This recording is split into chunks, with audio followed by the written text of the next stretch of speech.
ضمانت عطا کر دے، یعنی زبان کی ضمانت عطا کر دے۔ بظاہر یہ گوشت کا چھوٹا سا لوتھڑا ہے، لیکن عظمت اللہ نے اس کو اتنی عطا کی، انسان کی پستی کا بھی سبب یہی بنتا ہے اور انسان کی بلندی کا بھی یہی سبب بنتا ہے۔ آج اگر کوئی کافر کہہ دے لا الہ الا اللہ محمد الرسول اللہ صلی اللہ تعالی علیہ وسلم، تو یہ زبان کا لوتھڑا فرش زمین سے اٹھا کر عرش بری کی عظمتیں اسے عطا کر دیتا ہے۔ اور آج خدا نہ کرے کوئی زبان سے اسی کلمے کا انکار کر دے تو یہی زبان کا لوتھڑا اسے دائرہ اسلام سے ہی خارج کر دیتا ہے۔ ما یضمننی بین لحیی، ہے کوئی تم میں سے جو مجھے اپنے زبان کے اس لوتھڑے کی ضمانت دے دے؟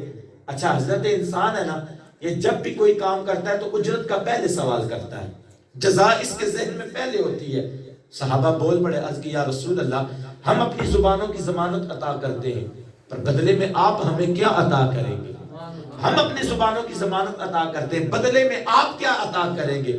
تیرے اور میرے رسول مسکرائے، مسکرا کے فرمایا اضمن لہ الجنہ، تم میں سے جو زبان کی ضمانت دے گا بدلے میں میں محمد مصطفیٰ سے جنت کی ضمانت عطا کرتا۔ اضمن لہ الجنہ، میں محمد مصطفیٰ اسے جنت کی ضمانت عطا کرتا ہوں۔ قال ہی لمن اطاب الکلام، پوچھنے والے دیہاتی، جنت کے بالا خانوں کا حقدار پہلے نمبر پہ وہ ہے جس نے اپنی گفتگو کو پاک کر لیا۔ سیرت غوث ثقلین میں آنے والوں، حضور غوث اعظم کی بڑی 11ویں شریف کی محفل پاک میں آنے والوں، پھر میرے غوث کو اللہ نے زبان کی کتنی طہارت عطا کی تھی، اللہ نے کتنی زبان کی ستھرائی عطا کی تھی۔ بڑا مشہور واقعہ وہ دوسری تیسری جماعت میں پڑھتے سنتے چلے آ رہے ہیں کہ جس وقت وہ ڈاکوؤں کا سردار آپ کے پاس آتا ہے اور آ کے کہتا ہو بچے تیرے پاس بھی کچھ ہے؟ تیرے اور میرے غوث نے مسکرا کے فرمایا 40 سونے کی اشرفیاں میری ماں نے میرے کرتے میں سلائی کر کے بھیجا۔ ایک چھوٹا سا کذب اس مال کو بچا سکتا تھا، ایک چھوٹا سا احتمال اس دنیا کے مال و متاع کا تحفظ کر سکتا تھا۔ اور تیرے اور میرے غوث کی زبان کی طہارت کا عالم یہ تھا، 40 اشرفیاں میری ماں نے اس کرتے میں سلائی کر کے رکھی ہیں۔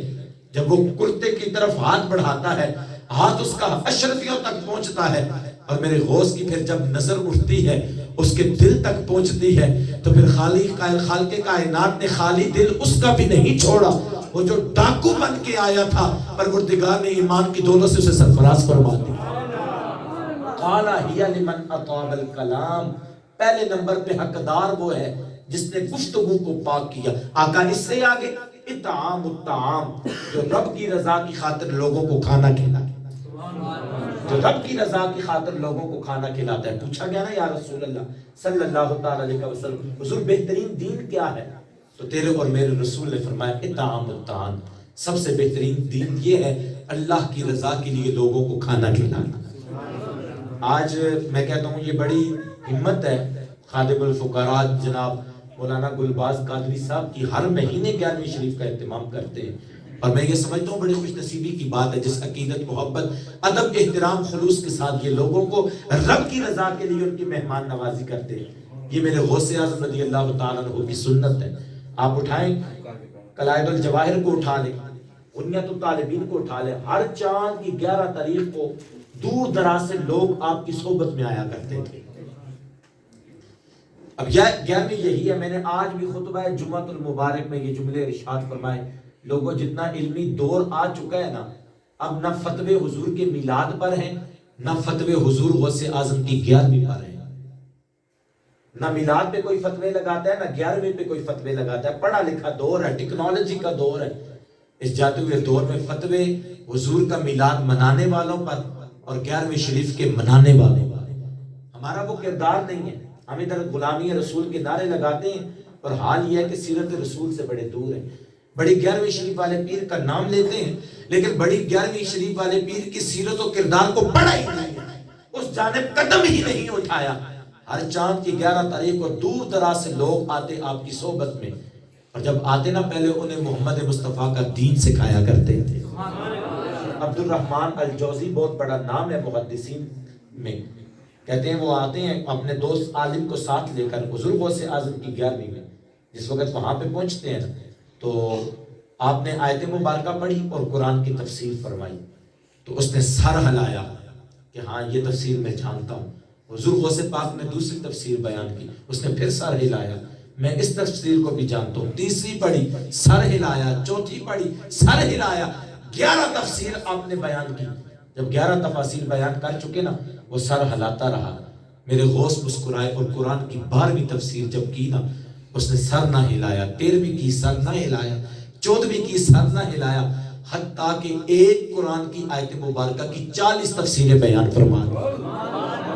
یہ غوث کو بھی پڑھو نا، وہ کتنا بڑا عالم تھا، درست العلم حتی صرت قطبا، میں نے تو علم اس قدر حاصل کیا، اللہ نے مقام قطبیت علم کی بدولت عطا فرمایا، 40 قرآن کی تفسیریں بیان کی، 11 پر وہ سر ہلاتا رہا، اور 29 تفاسیر اس کی سوچ سے بالا تر تھی۔ پھر جب 40 تفاسیر بیان کر چکے نا، منبر رسول پہ غوث مسکرائے، مسکرا کے فرمایا لوگوں یہ کال کی باتیں تھی، آؤ اب حال کی باتیں کریں، آؤ اب حال کی باتیں کریں، اور پھر اٹھاؤ خلیاں کو۔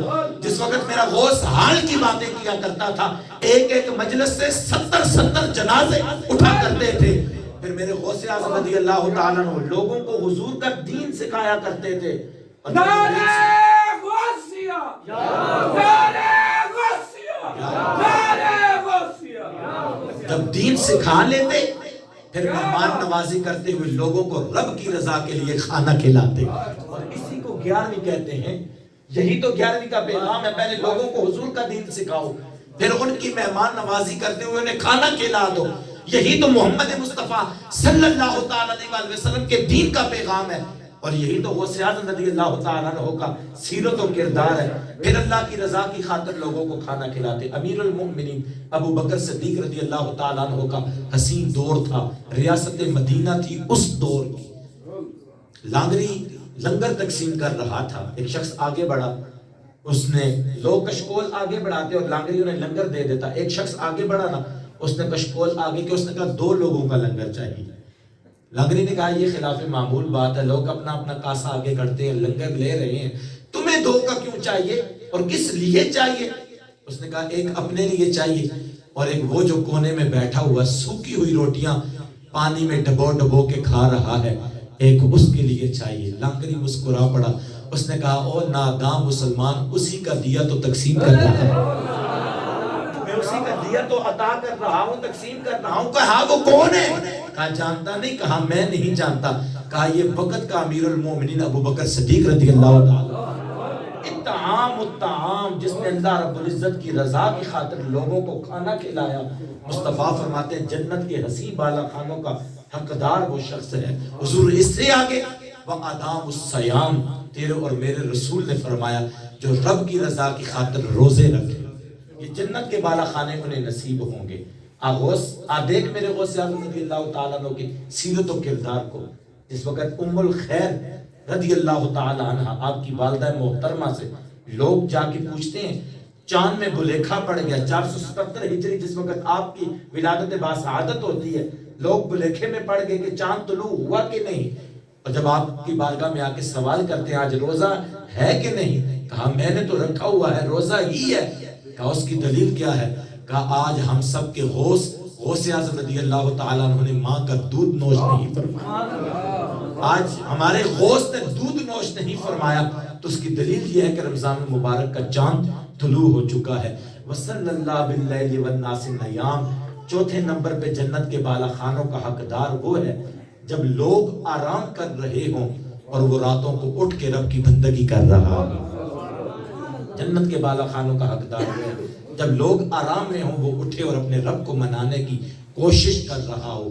کتنی حسین بات کہی کہ 40 سال تک رب کی بندگی کرتے رہے، رب وہ کرتے رہے جو رب کا حکم تھا، پھر 40 سال بیتنے کی دیر تھی، پہلے رب کی مانا کرتے تھے، 40 سال کے بعد پھر رب ان کی مانا کرتا تھا۔ تو میرے غوث کی سیرت طیبہ کا آپ کبھی مطالعہ کریں۔ امام اعظم ابو حنیفہ رحمۃ اللہ تعالیٰ علیہ کوفہ سے بصرہ کی طرف ایک شخص سفر کرتا ہے اور دیکھنے کے لیے یہ منظر کہ امام کی رات کیسے بسر ہوتی ہے۔ صاحبوں ہم نے اپنے اکابرین کی تاریخ پڑھی ہی نہیں ہے۔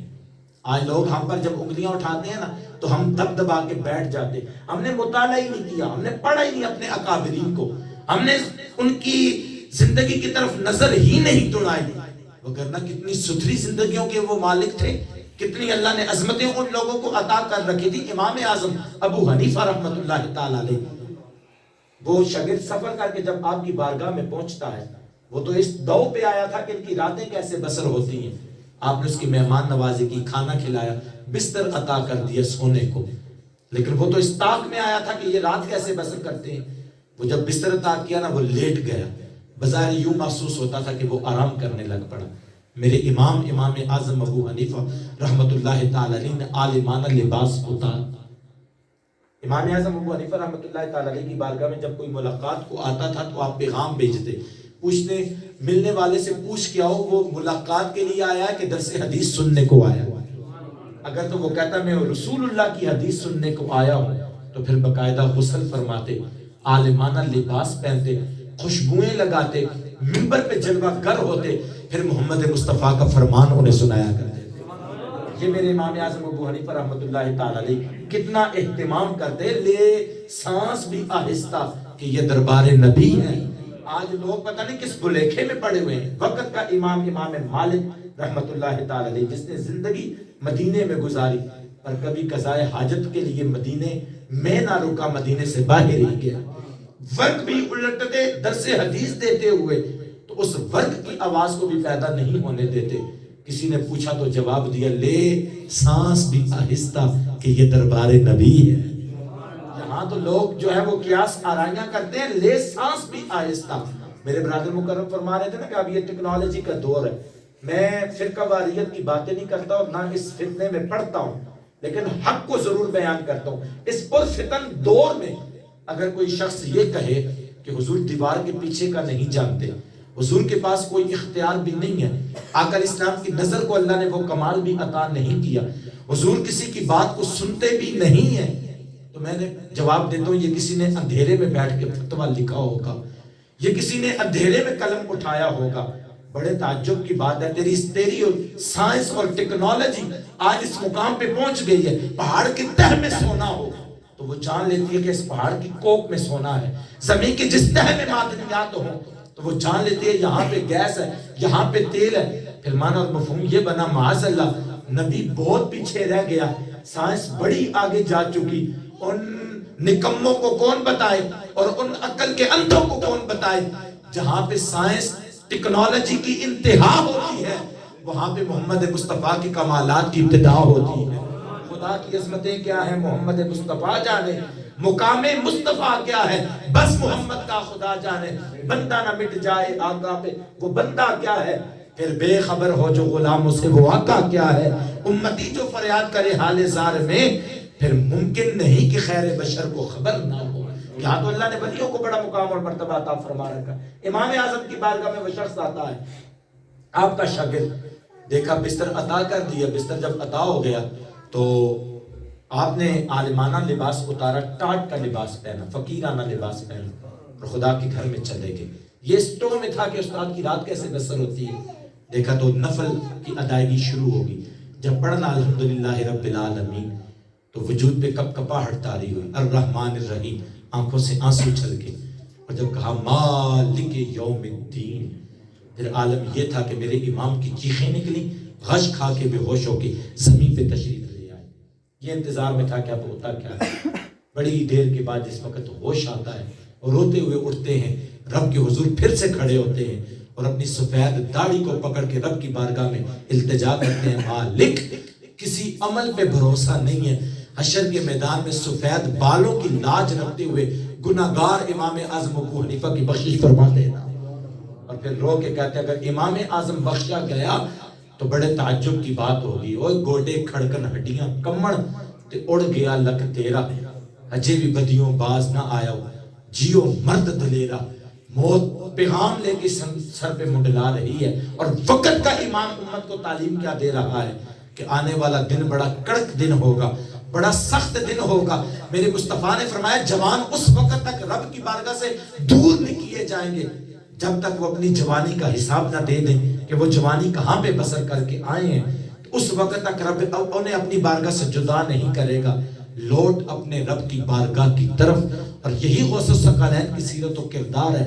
میرے غوث نے غنیت الطالبین میں نقل کرتے ہیں جس وقت رات کا وقت قدم اٹھایا تو خیال آیا تھوڑی دیر آرام کر لوں تو پھر اٹھ کے رب کی بندگی کرتے ہیں. ضمیر سے آواز آئی. یہ آرام کے مشورے غفلت کے مشورے ہوا کرتے ہیں. غنیہ کو اٹھا کے دیکھ لیں, جس قدم پہ کھڑے تھے پھر دوسرا قدم ہی نہیں اٹھایا, اسی قدم پہ کھڑے رہے اور ساری رات میرے رب کے قرآن کی تلاوت کرتے رہے. صاحب وہ لوٹنا ہوگا, ان اولیاء کرام کے فیوز و برکات کو پڑھنا ہوگا. اور جب بندہ ان کے قرب میں آ جاتا ہے, میں کہتا ہوں پیغمبر نبی تو بڑی دور کی بات ہے, پھر بندہ ان کی نظروں سے بھی اوجھل نہیں ہوا کرتا. حضور خواجہ شاہ حضور شاہ نقشبند رحمت اللہ تعالی علیہ کی کا ایک شہر سے گزر ہوا اور بعد میں ختم کر رہا ہوں. جب وہاں سے گزر رہے تھے تو لوگ دھڑا دھڑ آگے بڑھتے اور زیارت کرتے, مصافحہ کرتے, معانقہ کرتے اور آپ کے دستے مبارک پر بیعت کرتے. وہاں سے ایک بڑھیا کا بھی گزر ہوا اور اس نے کہا یہ کون ہے؟ سادہ وقتوں کی بات تھی, سادہ دور تھا. کسی شخص کہنے والے نے کہا یہ بہت بڑے پیر ہیں. کہا یہ پیر کرتے کیا ہیں؟ اب اس کو کون سمجھاتا کہ اللہ اللہ کی یہ جانے سے تو اللہ نہ ملے, بس یہ اللہ والے ہیں جو اللہ سے ملا دیتے ہیں. اس نے کہا جب کوئی مشکل سر پہ پڑ جائے نا تو پیر مدد کو آیا کرتے. سادہ دور تھا, اس نے کہا جب مشکل سر پہ پڑ جائے تو پیر مدد کو آیا کرتے. بڑھیا آگے بڑھی, اس نے بھی بیعت حاصل کر لی اور لوٹ گئی اپنے شہر میں. بخارا کی وہ رہنے والی, لوٹ گئی وہ اپنے شہر میں. جب لوٹ گئی وقت گزرتا گیا, کسی بادشاہ کے دربار کی وہ لوٹی تھی اور کنیز تھی بادشاہ کے دربار میں. وہاں پہ زندگی کے ایام کو بسر کر رہی تھی. جو باقی وہاں پہ کنیزائیں تھی وہ اس سے جو ہے وہ نفرت کھایا کرتی تھی. ایک دن ملکہ عالیہ کا ہار چرایا, چھپایا اور الزام اس بڑھیا پہ لگایا. پیر مدد کو آیا کرتے ہیں. اللہ کی رحمتوں کے انوار کس لیے ہیں؟ مسیحا کے ہوتے بیمار کس لیے ہیں؟ گر مشکلیں نہ حل ہوں تو دربار کس لیے ہیں؟ امتی نہ بخش جائیں تو سرکار کس لیے ہیں؟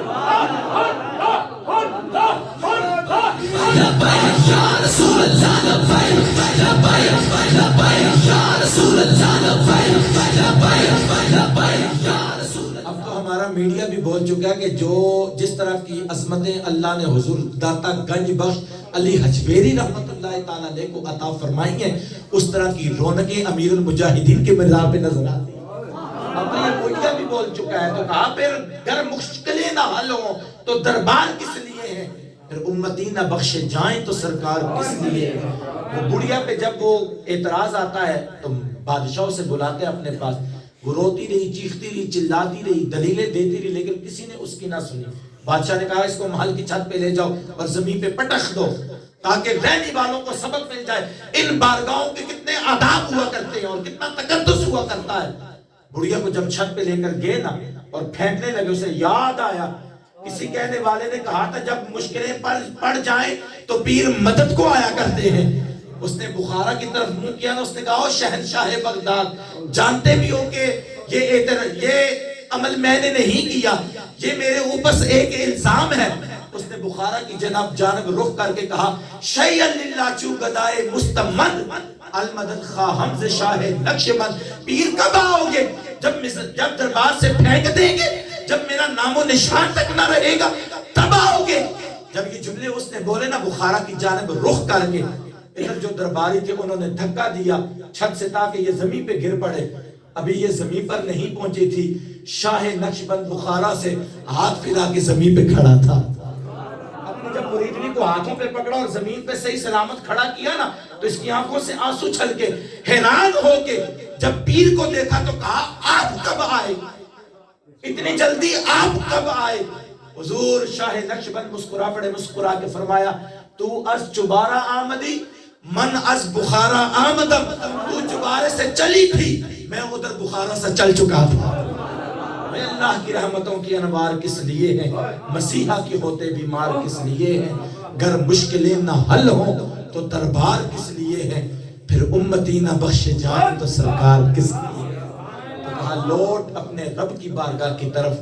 اولیاء کرام کے فیوز و برکات کو پڑھنے کے بعد لوٹ اپنے رب کی بارگاہ کی طرف, جھک جا اپنے رب کے دربار میں اور ان اولیاء کرام کے آستان سے اپنے دامن کو وابستہ کر کے اپنے رب کے حضور آتا جا.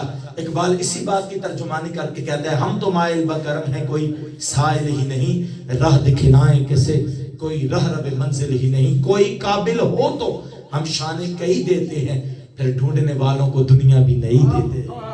اللہ رب العزت کے حضور دعا ہے پروردگار عالم حضور غوث ثقلین کی سیرت و کردار پہ ہم سب کو اس پہ عمل کی توفیق عطا فرمائے. بابا جی کے حوالے سے میں بس یہی تو پیغام دینا چاہتا ہوں کہ کتنا بڑا پیغام ہے کہ جس طرح کی رونقیں اور جس طرح کے فیوز و برکات اور جس طرح کی قرآن خوانی حضور داتا گنج بخش رضی اللہ تعالیٰ عنہ کے مزار پر انوار پہ نظر آتی ہے. آج وہی ثمرات حضور امیر المجاہدین نبر اللہ مرکزہ کی مزار پر انوار پہ نظر آتے ہیں. تو کل پرسوں 2 دن ان کے عرس شریف کا بھی اہتمام کیا گیا ہے. میں سبھی سے یہی التماس کروں گا گوناگوں مصروفیات سے وقت نکال کر اس مرد مجاہد کے مزار پر انوار پر ضرور حاضری دے. عرس کا موقع ایسا ہوتا ہے کہ جس وقت ان کی نگاہ جو ہے وہ اپنے مریدوں کی طرف ہوتی ہے, آنے والے مہمانوں کی طرف ہوتی ہے. تو اس مقام پر کوئی خالی جھولی لے کے واپس نہیں آیا کرتا. تو ان کی دربار میں جائیں انشاءاللہ تعالی. میرا ایمان ہے جو ان کے دربار میں جاتا ہے عشق رسول سے سرشار ہو کے آتا ہے. انہوں نے قوم کو تو محبت رسول ہی عطا فرمائی, عشق رسول ہی کا تو جذبہ امت کو عطا فرمایا. اللہ ان کے مزار پر انوار پہ کروڑ رحمت نازل